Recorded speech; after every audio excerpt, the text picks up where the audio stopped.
8 децении од кодификацијата на македонскиот јазик, азбука и граматика, како стожерни лингвистички и етнички белези на една нација. Со одлука на АСНУМ се поставени темелите на комплетниот идентитет на македонците во повојните движења на антифашистичка Европа. Во ова издание на Тренинг гостин е академик Маријан Марковиќ, јазичар, славист, балканист. Академик Марковиќ, најпрво честитки за наградата. Благодарам. И што ме поканивте во емисијата, благодарам и за честитките. Тоа е колективна награда на 15 луѓе, научни работници од Институтот за македонски јазик и од Центарот за реална лингвистика при МАНО за македонскиот дијалектен атлас, лексички том, што ни е мило и верувам дека и заслужено. Професор и академик Марковиќ, често се користи изразот македонист. Дали е тоа лингвистички или патриотска идентификација и на вас, научниците?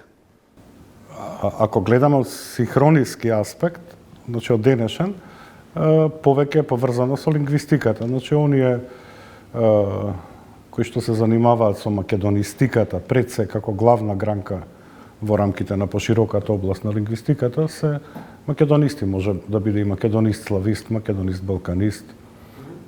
Така што е лингвистичка, не би одел во друг тип на квалификација во однос на лингвистиката. После 8 децении на етаблиран јазик, дома и во лингвистичката мапа на Европа, зошто претседателката Гордана Сијановска-Давкова на одбележувањето на 8 децении во МАНУ рече, цитирам, се уште се присутни знаци на балкански национализам што не го прифаќаат македонскиот идентитет. Дали е тоа вкоренет страв со што се плашат граѓаните или така се браниме од грчко-бугарските напади и обидите за омаловажување и негација на македонскиот јазик? Дали постојат реално стравување од ваквите обиди за негација на постоењето на македонскиот јазик? Не мислам дека се работи за некаков колективен страв кој што таа го изрази при својот говор, туку се работи за факти кои што се можеби стотици години наназад. Можеби немањето на моќ во војска, држава, администрација, поголем период од функционирањето на македонскиот јазик придонел, особено во 19. век, тие апетити пред се територијални да се наметнат и врз јазичните права. Како што знаеме, функционирањето на еден јазик не завршува само во државните граници. Има и многу други примери, но нема секогаш примери каде што соседите, односно таму каде што функционира македонскиот јазик, го омаловажуваат или не го прифаќаат, не го признаваат. Ние би биле срекни да го подигнат неговото ниво. Сепак тоа би било богатство и за Грција, за Албанија, за Бугарија, за сите соседни. Реални ли се стравувањата од атакување врз постоењето на македонскиот јазик, кој впрочем е и признат? Да, во лингвистичка смисла на зборот. Постои една дилема кога ќе кажеме македонски јазик, дали сметаме на современиот нормиран, на стандардниот јазик или на јазик како средство за разбирање и артикулација на светот околу нас. Значи, стандардниот македонски јазик, признаен во Обединетите нации, во сите меѓународни комисии, така воопшто не може да биде предмет на никаква дебата, не верувам ни на загрозеност. Може да се јавуваат, како што сме сведоци, обиди за негирање, дури и на нешто такво што е признаено, но тоа се, мислам, јалови обиди, како што биле. Битката за прифаќање на стандардниот македонски јазик во сите меѓународни тела, и политички, и научни, завршила одамна, во 20. век. Да немал моќ или да немал, како да ги немал сите оние елементи што го прават јазик, не би успеал да биде прифатен и признаен во сите тие тела. Само да појаснам. Например, во Меѓународниот славистички комитет, врвно тело во однос на славистиката, има околу 38 комисии Значи, за граматички систем, за атласи, каде што сум јас вклучен, за општословенскиот лингвистички атлас, за фонетика, за сите сегменти од јазикот и многу повеќе. Во најголем дел од тие комисии има и македонски представници, што значи дека македонскиот јазик во меѓународните институции е рамноправен со сите други јазици. Што значи ако некому не му се допаѓа, тоа е индивидуално, никогаш не било доведено под прашање рамноправноста и самостојноста на македонскиот јазик во меѓународната научна средина. Што значи дека неоправдани се стравувањата од можна негација на македонскиот јазик? Па не знам, навистина не сум, мислам дека не сум доволно компетентен да одговарам на ова прашање од многу поширок аспект, освен од мојата потесна област. Стравувањата се оправдани во однос на тоа што надвор од границите на државата, правата, јазичните права се снижени, дури поништени, да бидеме искрени. Дури во однос на научните истражувања, мене лично не ми е лесно да кажеме во Грција да вршам истражување на македонските дијалекти. Морам да го правам тоа на многу посуптилен начин. И во Македонија, и во Бугарија се пишуваат во Македонија книги на бугарски јазик, во Бугарија имаме книги на македонски јазик. Секако.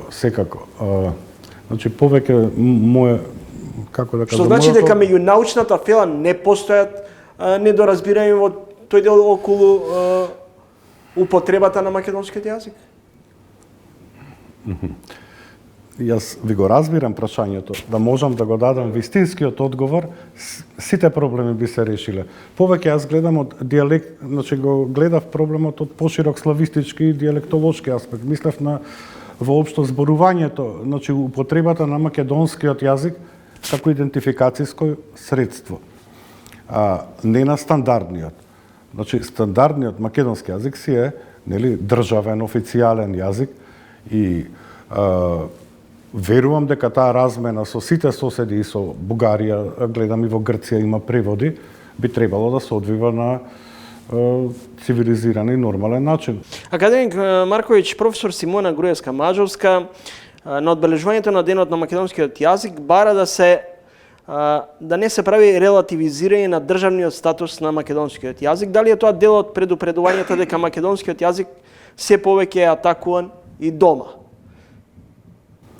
Значи, што се почесто се слуша ова, јас го слушам така и го чув во повеќе говори при одбележувањето на денот на македонската азбука и 80 години од кодификацијата, што луѓе кои што се занимаваат и од научен, делумно и политичарите го сметаат тоа, секако дека има некаква логика, бидејќи и кога не бил нормиран македонскиот јазик бил обединувачки на целата територија. Луѓето без школи зборувале по неколку јазици, дали на дијалектно ниво, воопшто не е важно да се разбирале меѓу себе.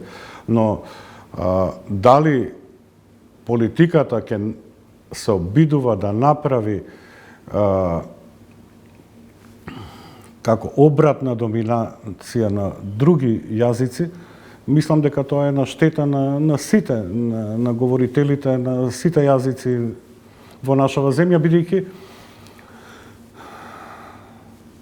познавањето на македонскиот јазик, користењето, неговото ниво како официјален, службен, државен и така, би требало да биде надпартиско, надетничко, во сите и обединувачка улога да има. Дали постои опасност од дерогирање на македонскиот јазик со рамноправност со албанскиот јазик, например?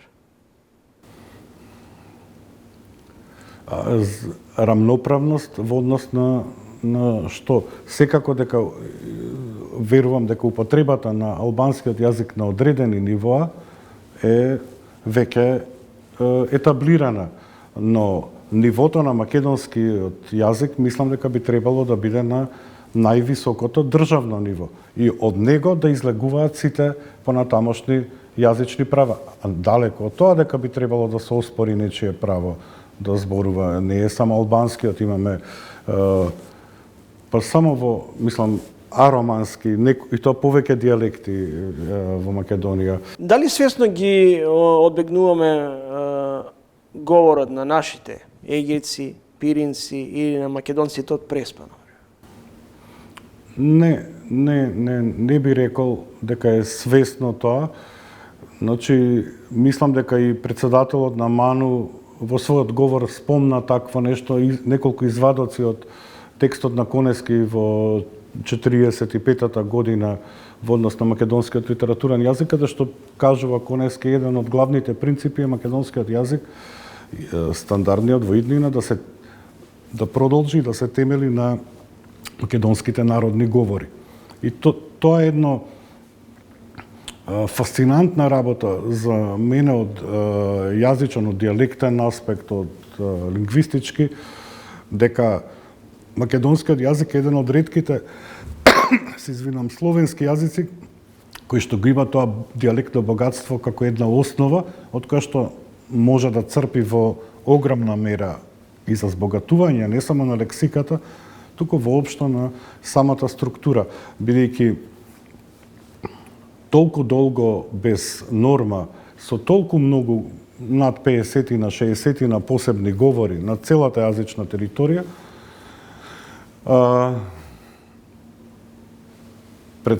и дел од тие говори се вградени како основа за стандардниот македонски јазик, мислам дека тоа е огромно богатство кое што треба да продолжи да се користи. Јас сум против тој пуризам и да се исфрлаат дијалектните зборови или други дијалектни елементи од стандардниот македонски јазик. Напротив, тој треба да продолжи да се збогатува. Зошто и по една година од носењето на законот за македонски јазик, тој се уште не е во примена? Политичкиот сегмент на сето ова е во позитивна насока. Според она што го знам и го слушам и во однос на Министерството за образование и наука и Министерството за култура, на вистина се вложуваат огромни напори сето ова да заживее. Јас сум убеден дека ќе влезе во функција, бидејќи како што знаеме сите на хартија имаме и многу други прекрасни закони, и претходно имало закон за македонскиот јазик, но неговото спроведување секогаш наидувало на проблеми. Академик Марковиќ, на крајот, дали од примената на законот за македонски јазик зависи сегашноста и иднината?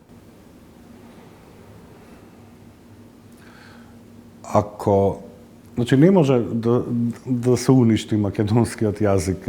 Говорителите го носат во себе. Не се уништил 500 години и повеќе под туги власти и со многу поголеми проблеми, така што не. Но ако зборуваме за стандардниот, за современиот македонски јазик, неговата правилна употреба и сето она за што во моментот се грижи и Советот за македонски јазик, мислам дека законот ќе помогне во огромна мера доколку се спроведува како што е пропишано со законот. Да се вработат или да се ангажираат лектори, колку што прочитав тоа што го кажува министерот за култура, дека не мора да бидат сите вработени, туку може таа институција да си ангажира и хонорарно лектор. Значи тоа е некое решение, се извинам, не министерот, туку предпоставам дека новата директорка на инспекторатот, мислам тоа господина, се извинувам. Така што нема да гледаме и ние како лингвисти да со подсмешливост на одредени документи или дури написи и не само во медиумите, да не зборувам во јавниот простор, кога сето тоа ќе се применува и ќе може да помине низ едно прочистување или лекторирање, и верувам дека тоа ќе биде еден сегмент. А другиот сегмент на правилна употреба ќе се однесува и на внатре и на самите институции, верувам и на писмен и на усмен начин, така што се зависи од примената. Јас сум некако оптимист, да бидам искрен. Благодарам за гостувањето. Ви благодарам што ме поканивте. Академик Маријан Марковиќ, еве што ќе гледате во продолжение од ово издание на емисијата.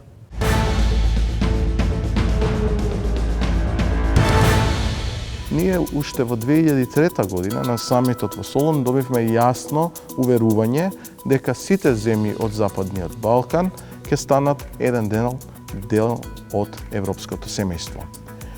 Меѓутоа, почнувајќи од 2005 година, па негде до 2022 година, гледаме дека тоа ветување бледнее некако. Односно дека датумот кога тоа ќе стане реалност, станува некако недофатлив. Партизацијата е проблем со кој што оваа држава се бори долго време. Всушност, ако погледнеме наназад од перспективата од која што јас работам, оној прв извештај на Прибе 2015-та и потоа 2017-та во голема мера повторен, велеше дека, и со право мислам, јас се служувам со таа оценка, дека всушност државата во најголема мера е заробена